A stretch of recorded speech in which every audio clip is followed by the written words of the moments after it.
თორნიკე გამარჯობა. თორნიკე ფარულავა გახლავთ დღეს ჩვენთან ერთად. თორნიკე ფარულავა საგარეო საქმეთა სამინისტროს აწმყო ყოფილი თანამშრომელი, რომელმაც თავისი ცხოვრების 24 წელი დაუთმო ქვეყნის საგარეო უწყებაში მუშაობას და თორნიკე არის გამორჩეული იმ მიმართებით, რომ ბოლო წლებში ის ხელმძღვანელობდა საგარეო საქმეთა სამინისტროს ნატოს დეპარტამენტს, რომელიც დღეს უკვე აღარ არსებობს. იმ რეფორმის თუ რეორგანიზაციის შედეგად, რომელიც 28 ნოემბრის შემდეგ 2024 წლისა განხორციელდა ამ კონკრეტულ უწყებაში. თორნიკე, დიდი მადლობა შენი დროისთვის. ჩვენი საუბარი ცხადია შეეხება საქართველოს ნატოს ურთიერთობებს და მინდა გთხოვო, რომ ვისაუბროთ ზუსტად იმაზე, თუ რა გაკეთდა ბოლო პერიოდში საერთოდ საქართველოს ნატოსთან თანამშრომლობის კუთხით და მე უბრალოდ შევახსენებ ჩვენს მსმენელს და მაყურებელს, რომ საქართველოს გახლავთ ნატოს ასპირანტი ქვეყანა, რაც იმას ნიშნავს, რომ ძალიან ცოტა იყო დარჩენილი წევრობამდე. ფორმალურად დღესაც ვრჩებით ასპირანტები, თუმცა აი ამ რეორგანიზაციის შედეგად უკვე ნატოს დეპარტამენტის საერთოდ აღარ არსებობს რა. დავიწყოთ იმით, რა მოცემულობაში ვართ და რა იყო ძირითადი, ასე ვთქვათ, მიმართულებები თანამშრომლობის კუთხით. დიდი მადლობა ამ თემის წამოწევისთვის, ამ თემის გაშუქებისთვის. იმიტომ რომ ქართულმა საზოგადოებამ ბოლო წლების განმავლობაში ძირითადი აქცენტი გადაიტანა ევროკავშირის მიმართულებაზე. ბუნებრივია, იმიტომ რომ ჩვენ გვქონდა სწრაფი პროგრესი. და გარკვეულწილად ნატოს თემა საზოგადოებამ ან დაივიწყა, ან მეორე ფონზე, მეორე პლანზე გადავიდა და შეიქმნა შტაბ-ბიჭდება თითქოს ევროკავშირის მიმართულებით. ბევრად წინ ვიყავით და ნატოს მიმართულება რაღაც ეფემერული შორეული პერსპექტივა იყო. ამ დროს რეალურად ესე არ არის. რეალურად ნატოს მიმართულებით შენ თქვი ცოტა იყო დარჩენილი წევრობამდე რამდენი იყო დარჩენილი, ამის თქმა ძალიან რთულია ამ წუთას. ამას განსაზღვრავს ძალიან კომპლექსური გეოპოლიტიკური მოვლენები ჩვენს გარშემო, მაგრამ მინიმუმ შენ უნდა იყო მზად იმისთვის, რომ ის გეოპოლიტიკური მოვლენები რომ დადგება, რომ გაწევრიანდე. ამისთვის ეს პროცესი მიმდინარეობდა ყოველდღიურ რეალობაში და რომ შევადაროთ ნატოს და ევროკავშირის მიმართულება, ჩვენ ევროკავშირში კანდიდატის სტატუსის მიღებით ზუსტად იმ პოზიციაზე აღმოჩნდით ევროკავშირის მიმართულებაზე, რაზეც ნატოს მიმართულებით უკვე დეკადაზე 10 წელიწადზე მეტია ვიყავით. ანუ ასპირანტის სტატუსი საქართველომ 2010-2012 წლებში მიიღო და გამყარდა ეს სტატუსი და მას შემდგომ ჩვენ ჩავერთეთ არაერთ ფორმატში, რომელიც განსაზღვრული იყო სპეციალურად ასპირანტებისთვის და პრაქტიკულად შეიძლება ითქვას, რომ უნიკალური თანამშრომლობის ინსტრუმენტები შეიქმნა საქართველოსთვის, იმისთვის, რომ საქართველო მომზადებულიყო გაწევრიანებისთვის. თორნიკე, რა გქონდა რეალურად? აი რაზე მუშაობდი ბოლოს? ანუ ნახეთ ფორმულა როგორი იყო, რომ ადვილად გასაგები იყოს. საიდუმლო არ არის, რომ საქართველოს გაწევრიანებასთან დაკავშირებით დღეს თქვათ, ანუ კონკრეტულ მომენტში საქართველოს გაწევრიანებასთან დაკავშირებით სხვადასხვა წევრ ქვეყანას სხვადასხვა პოზიცია ჰქონდა. მაგრამ ყველა თან ხვდებოდა, რომ საქართველო უნდა გახდეს ალიანსის წევრი. მაგრამ როგორ და რა მექანიზმით უნდა გახდეს საქართველო ალიანსის წევრი, ამაზე სხვადასხვა წევრ ქვეყნებს სხვადასხვა პოზიცია ჰქონდათ. ეს დასამალი არ არის ამაში არაფერი. ნატოში გაწევრიანება ქვეყნის უსაფრთხოების პოლიტიკის ქვაკუთხედია ყველა ქვეყნისთვის და შენი გაწევრიანებით 32 ახლა თუ რამდენიც იყო იმ მომენტში იმდენი წევრი ქვეყანა პასუხისმგებლობას იღებს შენს სრულ უსაფრთხოებაზე. შენს ომში ერთვება თუ საჭირო გახდა და შენ მის ომში ერთვები. ეს არის ალიანსი. შესაბამისად ამ პროცესში ეს პროცესი მარტივი არ არის და განსაკუთრებით მარტივი არ არის ისეთი ქვეყნისთვის, როგორც საქართველო, რომელსაც ურთულესი გეოპოლიტიკური გარემო აქვს და ურთულესი მოცემულობა აქვს. ამიტომ ეს პოლიტიკური დებატები განვითარება დამოკიდებულია უამრავ სხვადასხვა ფაქტორზე. მაგრამ სანამ ეს პოლიტიკური დებატები მიმდინარეობს, როდის უნდა გახდეს საქართველო ნატოს წევრი, 2014 წელს ნატოში მოხდა დიდი გადააზრება პროცესების. ყირიმის ანექსიამ ნატოში გამოიწვია დიდი შემოტრიალება, ასე ვთქვათ, პირველი შემოტრიალება, ასე ვთქვათ. 2014 წლის შემდგომ რადიკალურად შეიცვალა საქართველოსთან მიმართებაში ნატოს პოლიტიკა. თუ იქამდე ეს იყო სტანდარტული ინტეგრაციული პროცესი, როცა ჩვენ გვეძლეოდა საშინაო დავალება და ჩვენ ეს უნდა შეგვესრულებინა და მერე წლის ბოლოს ეს შესრულებული სამუშაო წარგვედგინა 2014 წლიდან ეს პროცესი შეიცვალა რადიკალურად. ჩაირთო SNGP-ის მექანიზმი. იქამდე ნატო საქართველოს კომისიის მექანიზმი და 2014-დან SNGP-ის მექანიზმი.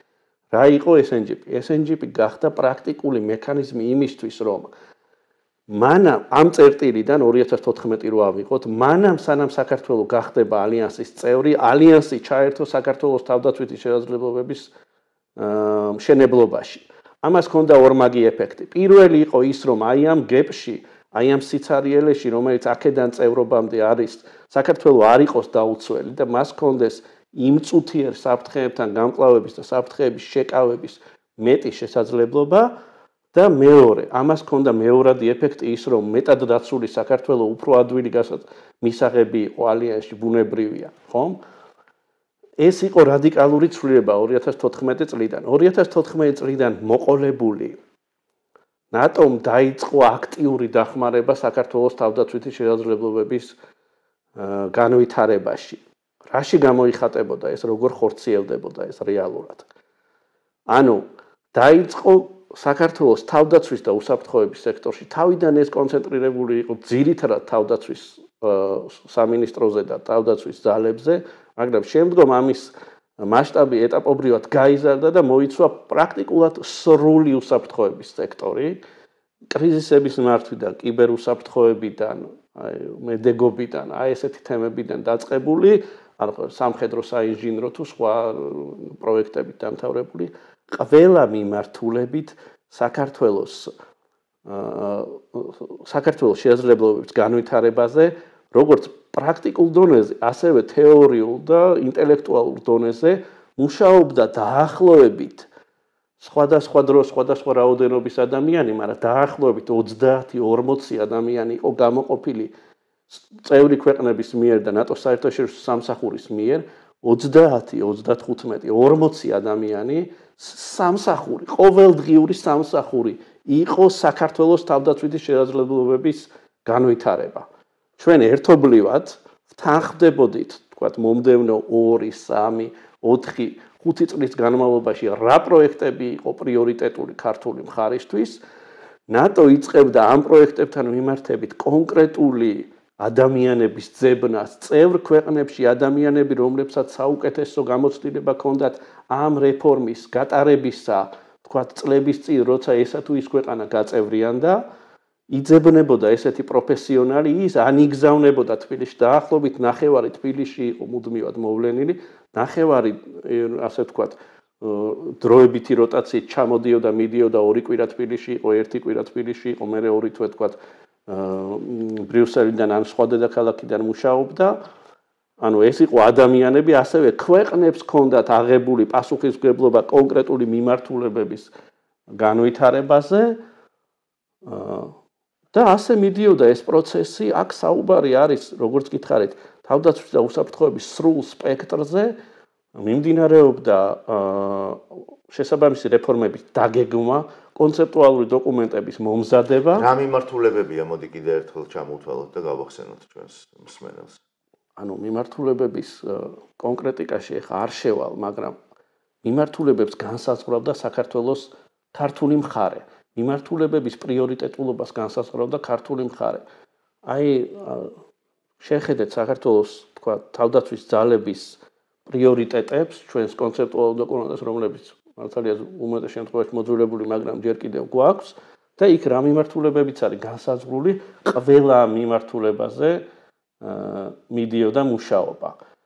უამრავი მიმართულებით უკვე მისულები ვიყავით იმ ეტაპზე, როდესაც ხდებოდა არამხოლოდ, თქვათ, კონცეპტუალური დოკუმენტების დამუშავება, არამხოლოდ ფურცელზე და ადამიანური რესურსის შექმნა, არამედ საუბარი უკვე მიმდინარეობდა კონკრეტული შესაძლებლობების განვითარება. ანუ გადავედით software-დან, ასე ვთქვათ, hardware-ზე.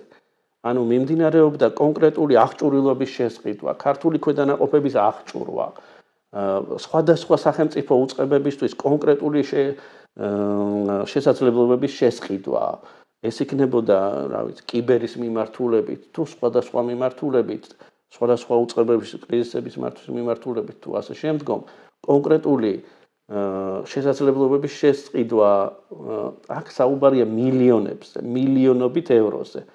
და ჩემი დეპარტამენტის მათ შორის ერთ-ერთი ძირითადი ფუნქცია იყო სწორედ თავდაცვის სამინისტროში მიმდინარე აი ამ პროცესის, რომლის ცენტრიც თავდაცვის სამინისტრო იყო, ამის დიპლომატიური მხარდაჭერა. ამ მილიონებს ჭირდება სერიოზული მუშაობა, რომ დაარწმუნო ქვეყანა, რომ შენს ამა თუ იმ რეფორმაში ჩადოს ფული და დაგეხმაროს. ხო, აი ამას აკეთებდა. რომელი ქვეყნები იყვნენ უფრო გამორჩეული ამ მიმართულებით? ვისი ბიუჯეტიდანაც მოდიოდა ეს ფონდები? ნუ ფინანსური მხარდაჭერის კუთხით ახლა სურპრიზი არ იქნება თუ გეტყვით, რომ დიდი ქვეყნები იყვნენ უფრო ხელგაშლილები, უფრო გამორჩეულები. გერმანია იყო სერიოზული კონტრიბუტორი, აშშ იყო სერიოზული კონტრიბუტორი, ბრიტანეთი იყო სერიოზული კონტრიბუტორი, პოლონეთი იყო მნიშვნელოვანი კონტრიბუტორი, საფრანგეთი იყო კონკრეტული მიმართულებების მხრივ კონტრიბუტორი ქვეყანა. სპეციალური ფონდი იყო ამისთვის შექმნილი, ეს ამ ფულის აკუმულირება ხდებოდა ამ ფონდში. თითქმის თუ სწორად მახსოვს, მე მგონია, რომ ყველა წევრი ქვეყანა იყო ფონდის შემომწირველი და სწორად მახსოვს, თუ სწორად მახსოვს არა, სწორად მახსოვს, ყველა წევრი ქვეყანა იყო რაღაც ფორმით, რაღაც თანხით, ან თანხით და პლუს ექსპერტით საქართველოს მხარდამჭერი პროექტების მონაწილე. ეს საქართველოს ფონდი იყო, ხო? ეს იყო ნატოში 2014 წლის შემდგომ შეიქმნა სპეციალური ფონდი, რომელიც ემსახურებოდა პარტნიორი ქვეყნების თავდაცვითი შესაძლებლობების განვითარებას და ამ ფონდში იყო საქართველოს ნაწილი. აქ როგორ ხდებოდა, იცი? როდესაც დონაციას აკეთებდა ქვეყანა, ის კონკრეტულად განსაზღვრავდა, რომ ეს ფული განსაზღვრულია საქართველოსთვის.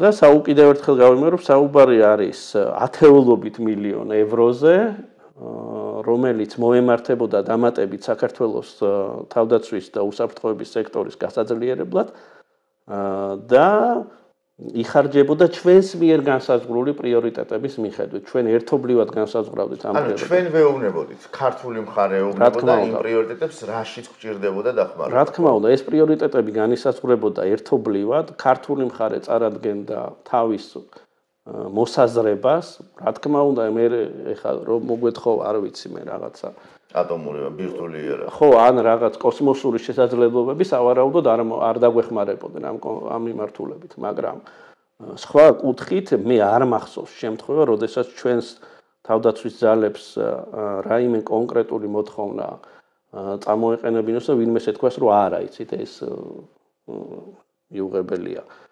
რა თქმა უნდა, აქ გადამწყვეტი სიტყვა ქონდა თავდაცვის ძალებს, კონკრეტულ უწყებებს, რომლების მიმართულებითაც ეს დახმარება უნდა მიმართულიყო და ეს იყო ძალიან ცოცხალი პროცესი, ანუ ჯერ იწყებოდა პროექტი, შემდგომ კეთდებოდა ამის შეფასება, თქვათ, შუალედური, შემდგომ საბოლოო შეფასება, შემდგომ ეტაპები იყო, როდესაც ერთი ეტაპი მთავრდებოდა, გადადიოდა შემდეგ ეტაპზე და როგორც მოგახსენეთ, ხშირ შემთხვევაში ეს შემდეგი ეტაპი და ზუსტად მაგ პოზიციაში ვიყავით, როცა უმნიშვნელოვანესი პროექტები უნდა გადასულიყო ეტაპზე, როდესაც კონკრეტული შესაძლებლობების განვითარება დაიწყებოდა, როცა პრაქტიკული დახმარების ყველაზე პრაქტიკული მხარე, აღჭურვილობა, რაღაც დანადგარები, რაღაც საშუალებები უნდა შეძენილიყო.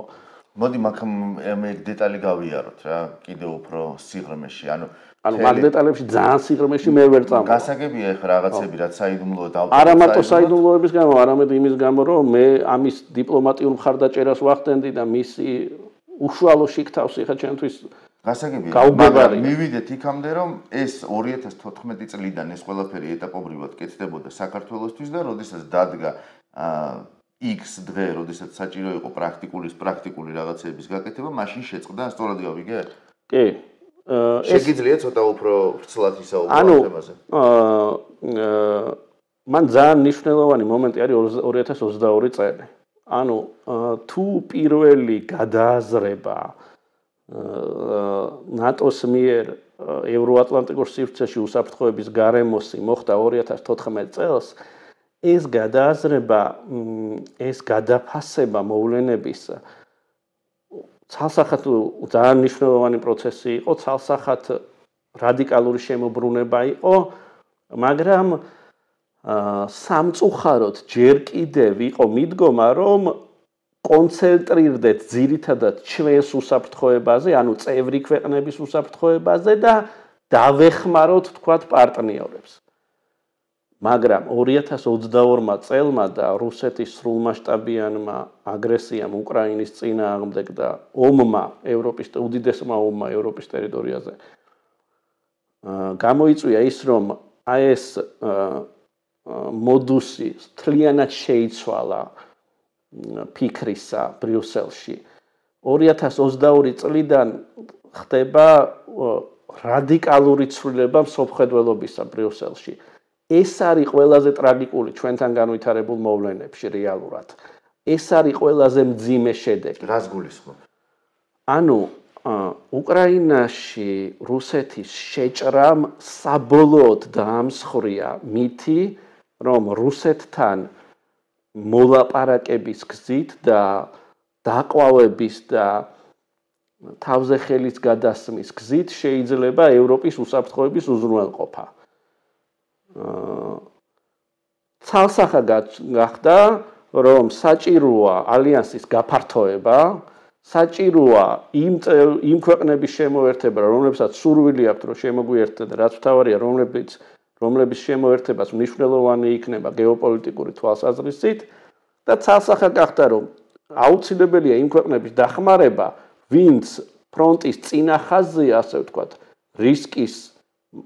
რისკის ზონაშია და შესაძლებლობების განვითარება ჭირდება. ამიტომ 2022 წლიდან რადიკალურად შეიცვალა მიდგომები. სრულიად სხვა განზომილებაში გადავედით. ანუ თუ იქამდე ჩვენ გვიწევდა ძალიან აქტიური მუშაობა კონკრეტული მიმართულებით რაღაც დაფინანსების თუ პოლიტიკური გადაწყვეტილების მოსაპოვებლად, რომ კი ეს პროექტი უნდა განხორციელდეს საქართველოში. კი საქართველოს უნდა მიეწოდოს ეს შესაძლებლობები, უნდა გაიხსნას ეს მიმართულებები. 2022 წლიდან ეს პროცესი რადიკალურად შეიცვალა. ინიციატივებმა დაიწყო წამოსვლა ბრიუსელის მხრიდან. ანუ ალიანსმა რადიკალურად გადახედა მის მსოფლმხედველობას, როგორ უძგებოდა ის ასპირანტ ქვეყნებს. და ვნახეთ ჩვენ უპრეცედენტო ფინეთის და შვედეთის გაწევრიანება ხომ ალიანსში. და ჩვენ ვნახეთ თუ შეხედავთ ანუ ომის შემდგომ ნატოს სამიტებს, მაგალითად მადრიდის სამიტს, ცალსახად ნახავთ, რომ უდიდესი რესურსი იდება ასპირანტი ქვეყნების და ზოგადად პარტნიორი ქვეყნების დახმარებაში, რომლებიც რისკის ქვეშ არიან, იქმნება ცალკე ფონდები ეგრეთ წოდებული მოწყვლადი პარტნიორების დასახმარებლად. ამ პროცესში შემოდის მოლდოვა, რომელიცაც იქამდე ნატოსთან პრაქტიკულად არანაირი ურთიერთობა არ აქვს, საერთოდ გარეთ დგას. მოლდოვა იწყებს თანამშრომლობას ალიანსთან და იწყებს ალიანსის დახმარების მიღებას. და რაც მთავარია, ბრიუსელში რადიკალურად მარტივდება მუშაობა, იმიტომ რომ ჩვენ აღარ გვიწევს იმის მტკიცება, რომ ესა თუ ის საჭიროება გვიდგას და ეს საჭიროება არის სასწრაფო და ეს სწრაფად არის გადასაწყვეტი და მნიშვნელოვანია. ესა თუ ის მიმართულება, ამის მტკიცება აღარ გვჭირდება. ჩვენ ბრიუსელში ეს კარგად ეცმის საუბარი ახლა იმაზეა, რისი სამყოფი რესურსი არსებობს, იმიტომ რომ წევრი ქვეყნები თვითონ საკუთარი თავდაცვის ბიუჯეტირებას რადიკალურად ცვლიან. ზოგადად ასეთი დახმარების პროექტები უმეტეს შემთხვევაში, უმეტეს ქვეყნებს თავდაცვის ბიუჯეტში აქვთ გაწერილი, თავდაცვის ბიუჯეტის ნაწილია ხშირ შემთხვევაში. შესაბამისად, როდესაც თავდაცვის ბიუჯეტი გადადის უკვე სხვა ლიანდაგზე, როდესაც თავად ზრდის აუცილებლობა უჩნდებათ, ფულიც რთული საშოვნი ხდება, მაგრამ მიუხედავად ამისა, ჩვენ დადებითი ტენდენცია გვაქვს მადრიდის სამიტზეც კი პროექტები ემატება, დაფინანსება იმატებს, კონკრეტიკა იმატებს, თუ რა მიმართულებით უნდა დაიხარჯოს, მაგრამ ნატო არის სამხედრო პოლიტიკური ალიანსი. ანუ სამხედრო ალიანსია ცალსახად კოლექტიური თავდაცვისთვის არის შექმნილი, მაგრამ წევრები გაერთიანებული არიან პოლიტიკური სამხედროების მიხედვით. შესაბამისად, ამა თუ იმ ქვეყანაში და განსაკუთრებით ასპირანტ ქვეყანაში მიმდინარე პოლიტიკურ პროცესებს უდიდესი ზეგავლენა აქვს ალიანსთან მის თანამშრომლობაზე. აქ საუბარი აღარ არის ინტეგრაციაზე. აქ საუბარი არის უკვე იმაზე, რომ შენი განვითარების კურსი შეუთავსებელია. შეუთავსებელია იმასთან, რის გარშემოც ეს ალიანსი გაერთიანებულია. ვაშინგტონის ხელშეკრულება პატარა დოკუმენტია და ძალიან ლაკონური, მაგრამ ძალიან ცალსახად არის გაწერილი, რის გარშემო ეს ალიანსი გაერთიანებული და ამ სამხედროებას ან იზიარებ, ან არ იზიარებ. თუ არ იზიარებ ამ სამხედროებას, ვერც გაწევრიანდები და ვერც ახლო თანამშრომლობა ვერ გექნება. სხვა პოზიციონირება რომ ყოფილიყო შესაძლებელი, ასე ვთქვათ, ანუ იგივე კურსის გაგრძელება ნატოსთან მიმართებით, რა კურსიც არსებობდა. რამდენად იზრდებოდა შანსი იმისა, რომ აი 2022 წლიდან მოყოლებული, მაგალითად, კიდევ უფრო ახლოს ყოფილიყო საქართველოს ალიანსთან. ან შესაძლოა მე მესმის, რომ ეს რაღაც სპეკულაცია შეიძლება გავდეს ამ შემთხვევაში, მაგრამ ყოველ შემთხვევაში აი 180 გრადუსით შეცვლილი მოცემულობა ან ვითარება რა შედეგს დაგვანახებდა. ან მე მინდა რომ ჩვენ რომ აყურებთ დაინახოს რომ რეალურად ეხლა კი ვართ აქ, მაგრამ აქ რო არ ყოფილიყავით, სად შეიძლება ამ შემთხვევაში მდგარიყავით. ანუ პირველ რიგში დავიწყებ იმით, რომ ჩვენ რაღაც არაფერი განსაკუთრებული არ უნდა გაგვეკეთებინა. ჩვენ უნდა გაგვეგრძელებინა უბრალოდ იმის კეთება, რასაც ვაკეთებდით. მნიშვნელოვანი ის არის, რომ ჩვენ რადიკალურად შევცვალეთ ჩვენი ქცევა, მაგრამ ჩვენგან არ მოითხოვებოდა რაღაც არ ვიცი მე, რაღაც გადაღებული თემები ხა არ მინდა იმ თემებს გადავიდე, რაღაც თავის მოკლა ან რაღაც არმაგედონის მოწყობას ამაზე არ იყო საუბარი. ჩვენ უნდა გაგვეგრძელებინა იგივეს კეთება, რასაც ვაკეთებდით, რა ვიცი მე, 3-10 წლეული ლამის იქამდე. და რას მოგვიტანდა ახლა ეს? ხოიმეთრე ფინეთი და შვედეთი რა ხან ახსენე, აი ზუსტად მაგ კონტექსტში მინდა გითხო რა, რომ ფინეთი და შვედეთი გახდნენ წევრები, ნეიტრალური ქვეყნები მთელი თავისი ისტორიის ბოლო 10 წლეულების განმავლობაში, თუმცა აი მაგალითად მოლდოვა კი გაჩნდა ნატოს დღის წესრიგში, რომელიც აქამდე არ ყოფილა, მაგრამ ბოსნია-ჰერცეგოვინა როგორც ადვილად მოწყვლადი და აი ჩვენ სად ვიქნებოდით ამ შემთხვევაში, რომ თუნდაც რომ გავგრძელებინა ეს ყველაფერი. ანუ აი ფინეთთან მიმართებაში აი დიპლომატები და ეს სახელმწიფო მოხელეები, ვინც ნატოზე მუშაობდით და გვილაპარაკია ამ თემაზე, ხშირად გვითქვამს, რომ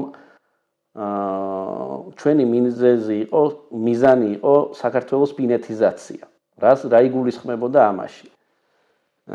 რატომ გაწევრიანდა ფინეთი ასე სწრაფად? ხო, იმიტომ რომ ეგ ფრაზაც უნდა აუხსნათ, ანუ შენ რას გულისხმობ? რატო შევიდა ესე სწრაფად ფინეთი? იმიტომ რომ ფინეთს ნატოსთან ჰქონდა ალბათ არაწევრ ქვეყნებს შორის ყველაზე ახლო ურთიერთობა. მას ყველა სისტემა სინქრონიზირებული ჰქონდა. ყველაფერი სინქრონიზირებული ჰქონდა. მისი ურთიერთთავსებადობა იყო უაღრესად მაღალ დონეზე. ქვეყანა ნეიტრალური იყო, მისი უსაფრთხოების პოლიტიკა მთლიანად ნეიტრალიტეტზე იყო დამყარებული, მაგრამ მიუხედავად ამისა, ის იყო უკიდურესად ინტეგრირებული ალიანსში. ფინეთს და შვედეთს ჰქონდათ თითქმის თუ ზუსტად იგივე არა დაშვება, რაც წევრ ქვეყნებს ალიანსის შიგნით. შეიძლება და საერთაშორისო სამსახურში გენახათ ფინელი სამხედრო მაგალითად. რაც სხვა არაწევრი ქვეყნისთვის წარმოუდგენელი იყო, იქ ვერ დაიწყებდა მუშაობას, მაგრამ ფინელი შეიძლებოდა, შვედით შეიძლებოდა გენახა. ფინეთი იყო მთლიანად ჩართული ამ სამხედრო ტექნიკურ, პოლიტიკურ და ბიუროკრატიულ ინსტიტუტებში, ნატოსი, მთლიანად ინტეგრირებული, მაგრამ გარეთ იყო. ჩვენი მიზანი ყოველთვის იყო აი იმ გეოპოლიტიკური მომენტისთვის მომზადება, რომელზეც დასაწყისში ვისაუბრეთ, ხო? საქართველოს გაწერილი რთული და კომპლექსური თემაა და თემად რჩება, არ არის ეს მარტივი თემა, არ არის ეს ისეთი თემა, როგორც რა ვიცი მე ნებისმიერი სხვა ასპირანტი ქვეყანა, რომელიც შეგაბოლოო წლებში გაწევრიან და ვთქვათ, ჩვენ თავისებური მოცემულობა გვაქვს, ეს ცალკე საუბრის თემაა, შეგვიძლია ამაზეც ვისაუბროთ, მაგრამ ახლა არ გვინდა. მაგრამ ერთი რამ ცალსახაა, რომ ნიადაგი უნდა ყოფილიყო მომზადებული. ნიადაგი თუ არ იქნა მომზადებული, ის მომენტი, როცა დადგება, როდესაც პოლიტიკური გადაწყვეტილება მომწიფდება, შენ დაგჭირდება კიდევ წლები. მაგრამ მეორეს მხრივ თუ ფინეთივით შენ ნიადაგი გექნება სრულად მომზადებული, შენ დაგჭირდება თვეები გასაწევრიანებლად. ჩვენ მაქსიმალურად უნდა გამოგვეყენებინა ის შესაძლებლობის ფანჯარა, რომელიც გახსნა უკრაინაში რუსეთის შეჭრამ, ამ ძალიან ტრაგიკულმა მოვლენამ და ამ პროცესის შედეგად ევროპაში უსაფრთხოების არქიტექტურის სრულად ჩამოშლამ და შესაბამისად მომდევნო ახალი არქიტექტურის შექმნის აუცილებლობამ. ჩვენ ეს შესაძლებლობის ფანჯარა მსგავსი შესაძლებლობის ფანჯარა არასდროს არ გქონია. ასეთი, ეს ჩემი აზრი არ არის, ამაში მე მგონი ამაზე დავაც კი არ ღირს, მე მგონი რომ ცივი ომის დასრულების შემდგომ ევროპაში ისეთი გეოპოლიტიკური მიწისძვრა, როგორიც ეხლა უკრაინაში რუსეთის შეჭრა იყო, არ მომხდარა, ხო? ბუნებრივია ამ მიწისძვრამ დაანგრია ცივი ომის დასრულების შემდგომ შექმნილი რაღაცა ძალიან მყიფე უსაფრთხოების არქიტექტურა. ეს უსაფრთხოების არქიტექტურა რახან დაინგრა, შესაბამისად თავიდან უნდა აშენდეს. და ეს თავიდან აშენება არის უნიკალური შანსი საქართველოსნაირი ქვეყნისთვის, რომ აი ამ დიდ სურათში მოყოლებულიყო, ჩაყოლილიყო ამ დიდ პროცესს და გაეღწია საბოლოოდ ამ ჩაკეტილი წრიდან. უფრო კონკრეტულად, უფრო დეტალებში რო ჩავიდეთ, რას მოგვიტანდა ეს? ეს მოგვიტანდა უფრო მეტ ჩართულობას ჩვენი თავდაცვის და უსაფრთხოების სექტორის ტრანსფორმაციაში. ეს გვაძლევდა ჩვენ შანსს, რომ მოგვეზიდა უპრეცედენტო რაოდენობის ფინანსური დახმარება წევრი ქვეყნების მხრიდან. ეს შესაძლებლობა, როგორც წეგან თქვი, ეს ვითარება ხსნიდა ყოველგვარ შეზღუდვას, ანუ შეზღუდული თემები, ეგრეთ წოდებული დახურული თემები, რომლებზეც საუბარი იქამდე ვიღაცებს უჭირდათ და ერიდებოდნენ, თქვა, აღარ არსებობდა. პრაქტიკულად განუსაზღვრელი იყო ის მენიუ, რომელზეც ჩვენ შეგვეძლო გვემუშავა და როგორც თქვი, ფინანსური, თავდაცვის უსაფრთხოების სექტორში რეფორმების გატარება ძვირი ჯდება, იაფი არ ჯდება. ეს არ არის მარტივი თემა, ამას ჭირდება წლები და უზარმაზარი რესურსი. შესაბამისად, ჩვენ გქონდა უნიკალური ფანჯარა, გამოგვეყენებინა ეს შესაძლებლობა, გაგვეტარებინა უნიკალური რეფორმები მთელ უსაფრთხოების სექტორში, ჩაგვეტარებინა გადაგვეწყო მთლიანად ჩვენი უსაფრთხოების სექტორი დასავლურ სტანდარტზე და სრულად მოგვემზადებინა სისტემა გაწევრიანებისთვის. აქ მაქვს მეკითხვა და შენ კითხვი რომ არ შევეხოთ ამ თემას და მე მგონი მაგ თემას უნდა შევეხო ხა, იმიტომ რომ უნდა გკითხო. ჩვენი ოკუპირებული ტერიტორიები, ანუ ის განსაკუთრებული საფრთხის ქვეშ მყოფი ქვეყნების ჩამონათვალში საქართველოს მათ შორის იყო, იმიტომ და არის რა ხან გვაქვს ოკუპირებული ტერიტორიები და ამ ოკუპირებულ ტერიტორიებზე არის რუსეთის საოკუპაციო ჯარები და ბაზები. აი ესეთი მიდგომა 2022 წლიდან განსაკუთრებით. ეხლა რახან შენ ჯერ კიდევ პრაქტიკულად ახალი წამოსული ხარ ამ დეპარტამენტში, აი მთელი ეს წნეხი იყო შენზე, ხო, წამოსული და აქამდეც მუშაობდი, რომ რა ეშველებოდა ამ ოკუპირებულ ტერიტორიებს. აი ამ მოცემულ ფანჯარაშიც კი, აი ამ შესაძლებლობის ფანჯარაშიც კი, რაში ხედავდი გამოსავალს? ან რაშია გამოსავალი? ახლა არ ვიცი, მაგრამ რაში ხედავდი მაშინ შენ გამოსავალს? პირველ რიგში საუბარი უნდა დავიწყოთ იქიდან, რომ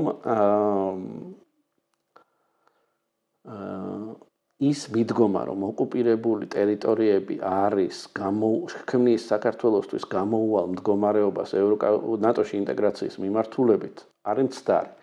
ეს არის მთლიანად რუსული დეზინფორმაციული მანქანის მიერ შექმნილი თეზისი. და ბუნებრივია, რომ მათ აწყობდათ ამ თეზისის შექმნა და შექმნეს ეს თეზისი. ანუ მთელი ცინიკურობა ამ სიტუაციის იმაშია, რომ ჯერ ამ ტერიტორიების ოკუპაცია მოახდინეს, ხო, ეთნიკური წმენდა და ასე შემდგომ.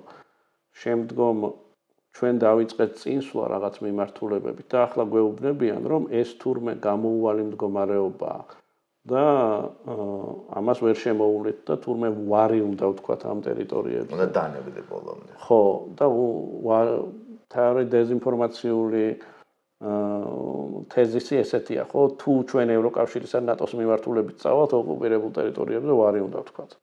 მთლიანად ყოილია, მთლიანად მცდარია. აი ერთ მაგალითს მოგიყვანთ მაგალითად. ჩვენ ევროკავშირთან მოვაწერეთ ღრმა და ყოვლისმომცველი ვაჭრობის შესახებ შეთანხმებას, რომლის მიხედვითაც ქართული პროდუქცია ევროკავშირის ტერიტორიაზე შედის დამატებითი საბაჟო ბარიერების გარეშე, ხო? მაგრამ ეს ხომ იმას არ ნიშნავს, რომ მაგალითად აფხაზეთის ტერიტორიაზე წარმოებული თხილი ან ღვინო ევროკავშირის ტერიტორიაზე შედის იგივე ემეთი, ხო, რეჟიმით. ხო არ შედის. ეს ხო დავაფიქსირეთ სადღაც სამართლებრივად დოკუმენტში აღსახეთ, როგორ ხდება ეს, ხო? რამეზე ვთქვით ვარი, არაფერზე ვარი არ გვითქვამს. ნატო და ევროკავშირი ორივე ერთად და მისი წევრები არიან საქართველოს ტერიტორიული მთლიანობის ყველაზე აქტიური მხარდამჭერები და დღემდე რჩებიან არაღიარების პოლიტიკის ყველაზე მნიშვნელოვანი კონტრიბუტორები.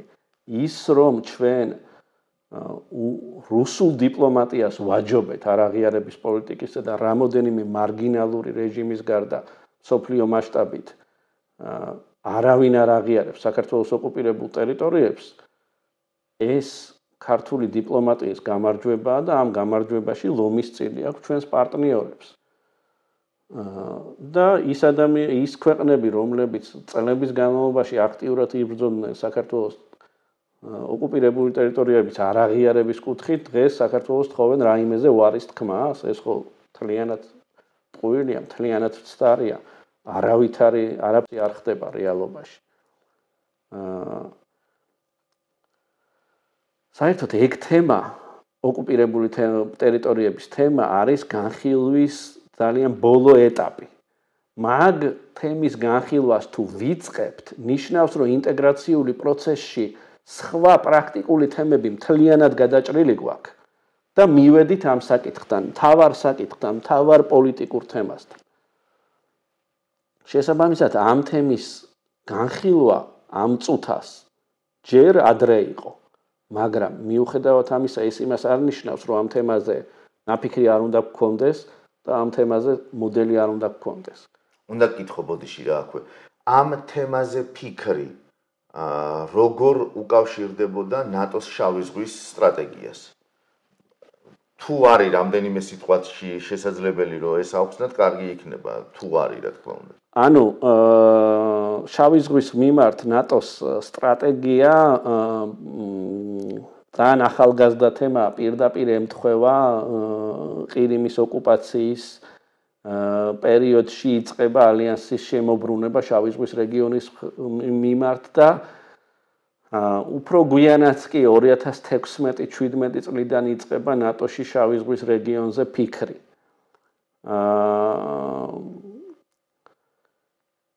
რა თქმა უნდა, საქართველოს ოკუპირებული ტერიტორიები და უკრაინის ოკუპირებული ტერიტორიები მოიაზრება ნატოს მიერ შავი ზღვის რეგიონში უსაფრთხოების მთავარ გამოწვევებად. და ამ პრობლემის მოგვარების კუთხით, რა თქმა უნდა, ალიანსი პოლიტიკურ დიალოგში იყო ორივე ქვეყანასთან, უკრაინასთანაც და საქართველოსთან. ომის დაწყებამ ეს მთლიანად შეცვალა ეს რეალობა, მაგრამ ჩვენ უნდა გვესმოდეს, რომ ყირიმიც და საქართველოს განსაკუთრებით საქართველოს ოკუპირებული ტერიტორიები და განსაკუთრებით აფხაზეთიც მნიშვნელოვანი მდგენელი იყო შავი ზღვის უსაფრთხოების დიაგრამაში, ასე ვთქვათ. ამ ტერიტორიებს არ უნდა შევხედოთ როგორც და ნატო არ ხედავდა ამას როგორც გამოწვევად მხოლოდ საქართველოსთვის. ყირიმი ძირითადად, მაგრამ აფხაზეთიც რუსეთის მიერ გამოიყენებოდა როგორც თავისი ძალის პროექციის მექანიზმად. ჩვენ ვნახეთ, რომ მაგალითად სირიაში მიმდინარე პროცესებში რუსეთი აქტიურად იყენებდა ყირიმს. შავი ზღვაში სხვადასხვა არალეგალური აქტივობებისთვის ნაოსნობის შესაზღვრად და ასე შემდგომ რუსეთი აქტიურად იყენებდა საქართველოს ოკუპირებულ აკვატორიასაც. ყველაფერს რო თავი დავანებოთ, სრულიად შავი ხვრელები იყო, სრულიად უკონტროლო ტერიტორიები იყო, სადაც რომელიც შავი ზღვის რეგიონის მთავარ გამოწვევას წარმოადგენდა. რა თქმა უნდა, ამაზე აქტიურად მიმდინარეობდა მსჯელობა. ჩვენ გვქონდა სპეციალური მექანიზმი.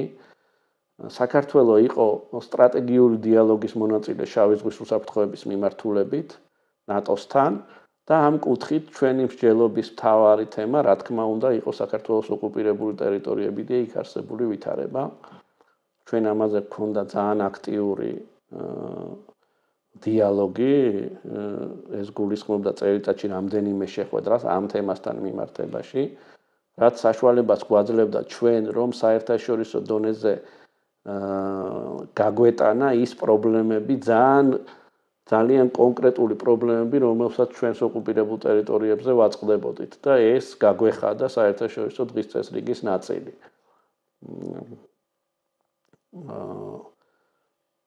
და ხშირად, ხო, ამას ვაკეთებდით ხშირად უკრაინასთან ერთად, ხშირად ერთადაც ვიჯექით ხოლმე, ესეთი შემთხვევებიც იყო, როცა საერთო ფორმატის შეხვედრები იყო, სადაც ჩვენ თემატიკაზე ვსაუბრობთ, უკრაინა თავის თემატიკაზე და მე ერთად მიდიოდა მსჯელობა ამ მიმართულებით რა შეიძლება გაკეთებული იყო, როგორ შეიძლება გამოსწორებული იყო სიტუაცია. რა ნაბიჯების გადადგმა შეიძლება ოკუპაციის შედეგების შესამცირებლად,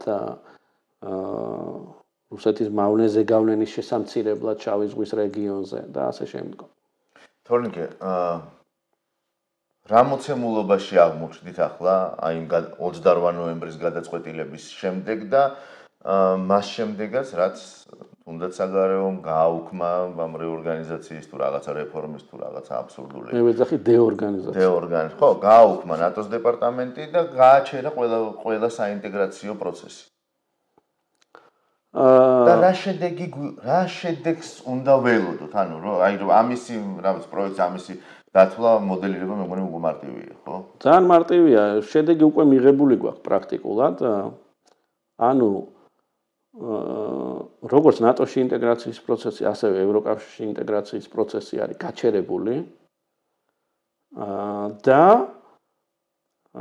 მარტო გაჩერებული რო იყოს, არა უშავს კიდევ. რეალურად უკუსვა მიმდინარეობს დღეს. თითქმის ყველა რეფორმა, რომელსაც დღეს ჩვენ საქართველოში ვატარებთ, არის ევროპული და ევროატლანტიკური ინტეგრაციის მიმართულებით უკუსვა. არ ვიცი, საჯარო იგივე რეორგანიზაციაზე თუ დეორგანიზაციაზე რო ვილაპარაკოთ,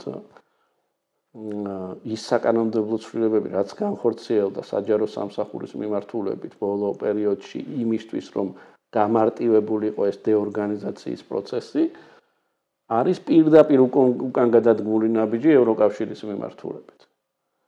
იმიტომ რომ საჯარო სამსახურის რეფორმა უმნიშვნელოვანესი რეფორმაა ევროკავშირის კუთხით და დაახლოების კუთხით და აპროქსიმაციით. მაგრამ მოდი ნატოზე ვისაუბროთ ამ შემთხვევაში, როგორც უსაფრთხოების ასე ვთქვათ მექანიზმზე, ხო? ხო, რა თქმა უნდა.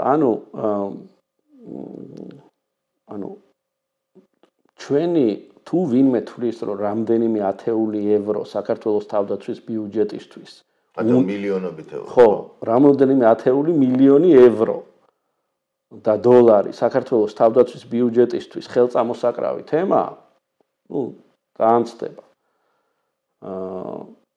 გარდა ამისა, ყველაზე მნიშვნელოვანი ჩვენ ამითი რაც გავაჩერეთ, ეს არის ჩვენი თავდაცვის და უსაფრთხოების სექტორის დასავლეთიზაცია, ვესტერნიზაცია.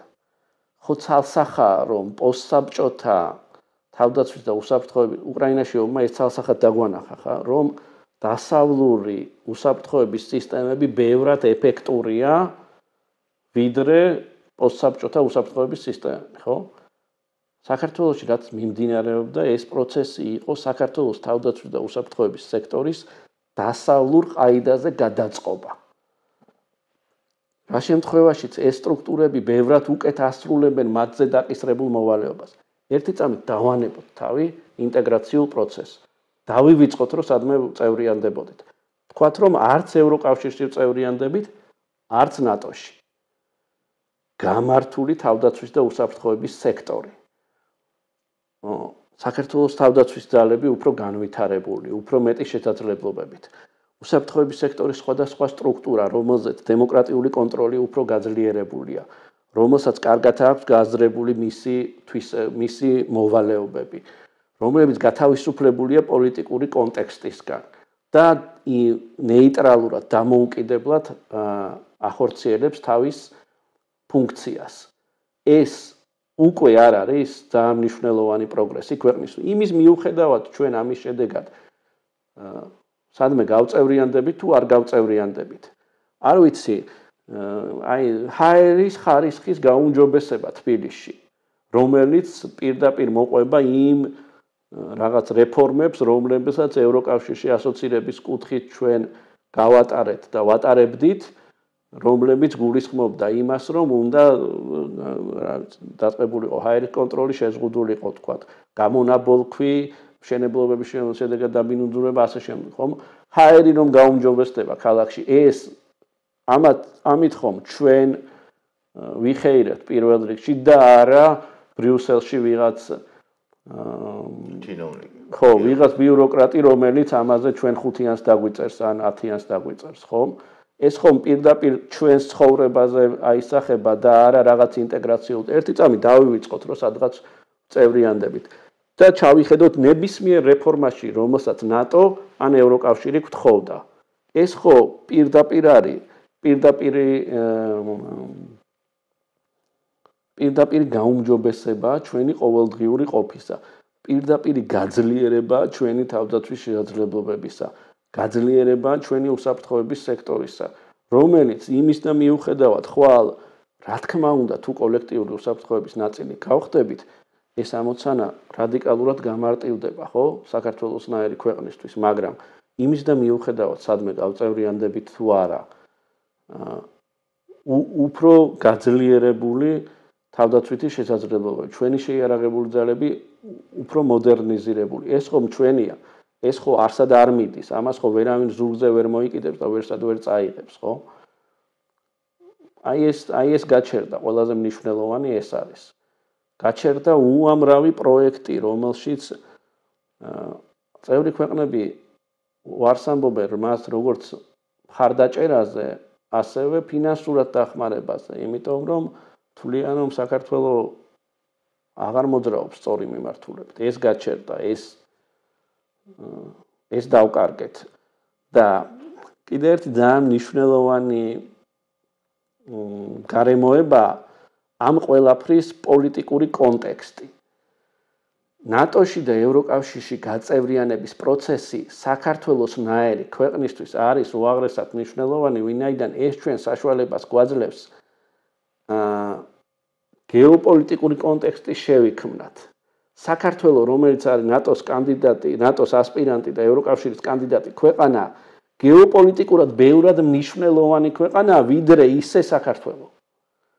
სამწუხაროდ ჩვენ არ ვართ შვეიცარია, არ ჩვენი საბანკო სექტორით, არ ჩვენი რაღაც ინდუსტრიით, თქვა ზუსტი ხელსამხედრო სამრეწველო კომპლექსით და სხვა სისტემა. ხო, სამწუხაროდ კი ცდილობს რუსული პროპაგანდა წარმოგვიდგინოს, რომ ნეიტრალიტეტი ჩვენთვის საუკეთესო გამოსავალია და რა ვიცი, შვეიცარია უნდა გავხდეთ.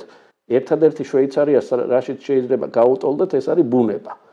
მაგრამ მარტო ბუნებით იმ გეოპოლიტიკურ მოცემულობას ვერ შექმნი, რაც შვეიცარიას აქვს. ხო, შესაბამისად, საქართველოსნაირ ქვეყანას იმისთვის, საქართველოს ზომის, წონის და გეოპოლიტიკური მოცემულობის ქვეყანას, იმისთვის, რომ იყოს მსოფლიო დღის წესრიგის ნაწილი და რაც მთავარი იყოს პროგრესული დღის წესრიგის ნაწილი, ჭირდება თემები, ინტეგრაციული პროცესი, იმის და მიუხედავად როგორ მთავრდება ეს პროცესი, თავისთავად ინტეგრაციული პროცესი უკვე არის ასეთი კონტექსტი, რომელიც შენ წინა პლანზე გწევს, რომელიც შენს მნიშვნელობას, შენს ადეკვატურობას, შენს პროგრესულობას მიუთითებს და იმ წლების განმავლობაში, რომლებსაც შენ ინტეგრაციულ პროცესში ატარებ, შენ საშუალებას გაძლევს, რომ გაიზარდო.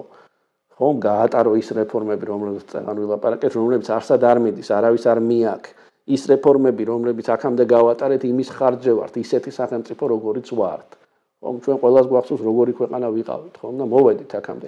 აქამდე იმიტომ მოვედით, რომ ასეულობით და მილიარდობით დოლარი ჩაიდო საქართველოს განვითარებაში, ხო, 90-იანი წლებიდან ეს ფული თუ ვინმემ ჩადო დასავლეთურმა ქვეყნებმა, ხო? რუსეთმა ჩადო 20%-ის ოკუპაცია და ჩადო საარტილერიო ჭურვები და კასეტური შეიარაღება და ზალპური ცეცხლის საშუალებები და ასე შემდეგ.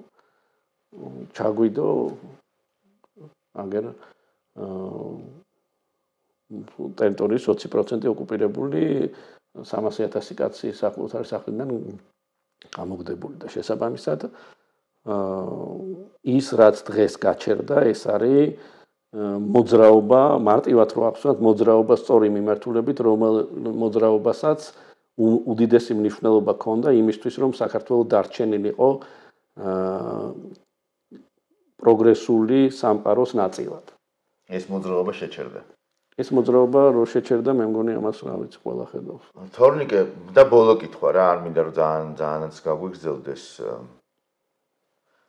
ამისი შემოტრიალების, ამისი შემოbrunების რაიმე მაგალითი თუ გახსენდება სხვა ქვეყნებისა, მაგალითად, რომელიც მიდიოდა ნატოსთან გააჩერა პროცესი და მერე ისევ დაუბრუნდა და თუ არ გახსენდება ეგეთი ჩვენი დავუშვათ მომავლის პროექცია რო გავაკეთოთ ან რაღაცა მოდელირება,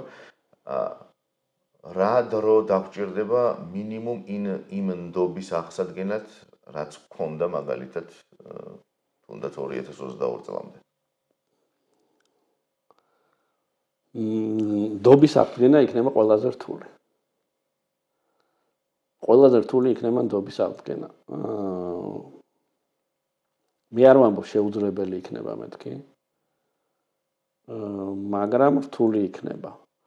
შემოbrunება ყველაფრის შეიძლება, მაგრამ ამ შემოbrunებას დაჭირდება წლები. მე წეგან თქვი, რომ ჩვენ უკუსლა დავიწყეთ ინტეგრაციული პროცესის მიმართულებით. ბევრი მიმართულებით დავიწყეთ უკუსლა. ეს უკუსლა არის ძალიან სწრაფი. ბუნებრივად სწრაფია, იმიტომ რომ რაღაც რეფორმის გაჩერება ძალიან მარტივია. ერთი საკანონმდებლო აქტით აჩერებდა ცვლით წლების განმავლობაში ნაშენებ სტრუქტურას, სისტემას, ინსტიტუციას. და ეს ხდება დღეების განმავლობაში. ამის უკან დატრიალებას ხშირად ჭირდება წლები.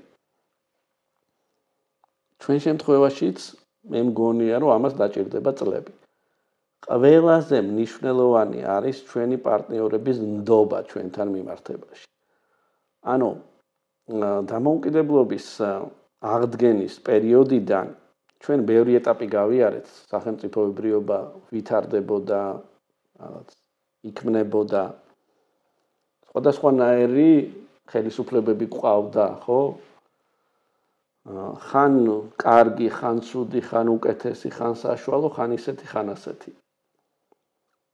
მაგრამ ერთი რამ ყოველთვის იყო ცალსახა, რომ საქართველოს ყოველთვის იდგა სწორ მხარეს. ჩვენ ყოველთვის ქართველ დიპლომატს არასდროს არ უწევდა იმის მტკიცება, რომელ მხარეს იდგა ის დიდ გეოპოლიტიკურ რუკაზე, ის ყოველთვის იდგა ცივილური, დასავლური სისტემის მხარეს. აი ამ ნდობის აღდგენას დრო დაჭირდება. თუმცა მე არავითარ შემთხვევაში არ ვამბობ, რომ შეუძლებელია. ამის მაგალითი რამდენად არსებობს, არ ვიცი. მე არ ვიცი. არ ვარ დიდი პოლიტიკურ მეცნიერებებში დიდად გათვითცნობიერებული, რამდენად არსებობს ასეთი პრეცედენტი, მაგრამ მე არ მახსენდება უახლოეს ისტორიაში. კიდევ ერთხელ ვიტყვი, უახლოეს ისტორიაში არ არსებობს ისეთი მნიშვნელობის გეოპოლიტიკური მოვლენა, როგორც უკრაინაში რუსეთის შეჭრა იყო. ამ მოვლენის შინაარსი განსაზღვრავს იმას, რომ ეს უმნიშვნელოვანესი პროცესია და რაც უფრო მნიშვნელოვანია პროცესი, ამ პროცესში დაშვებული შეცდომის ფასიც მაღალია. ამიტომ იმედი ვიქონიოთ, რომ ეს ყველაფერი გამოსწორებადია და რაც მთავარია, იმედი ვიქონიოთ, რომ მაშინ, როდესაც ჩვენ დავიწყებთ ამ ყველაფრის გამოსწორებას, გეოპოლიტიკური გარემო ისევ საჩვენო იქნება. ნეტარ არიან მორწმუნენი. მადლობა თორნიკე, მადლობა შენი დროისთვის.